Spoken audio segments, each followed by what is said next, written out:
सख्यांनो आणि सखींनो, तुम्हाला भेटायला आलीये तुमची सुपर सखी. अचूक पेरणी भरघोस पीक या मिनी व्हिडिओ सिरीजच्या दुसऱ्या भागात तुमचं स्वागत.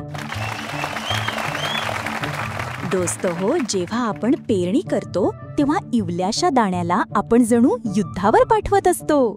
मातीच्या पोटात गुडूप अंधारात जाऊन कीड, रोग, बुरशी सोबत 2 हात करून उगवून येणे म्हणजे युद्धच नाही का? आपले बियाणे या युद्धात जिंकावे आणि त्याची दमदार वाढ व्हावी असे जर तुम्हाला वाटत असेल तर तुम्हाला या बियाणाला रसद ही पुरवलीच पाहिजे. आता ही रसद कशी पुरवायची? सोप्पं आहे. पेरणी करताना बियाण्याला खताचा बेसल डोस देऊन. बेसल डोस हीच आहे बियाण्याची रसद. पेरणीच्या वेळी दिलेला खताचा हा 1 डोस नंतर दिलेल्या कितीतरी खतांवर भारी असतो.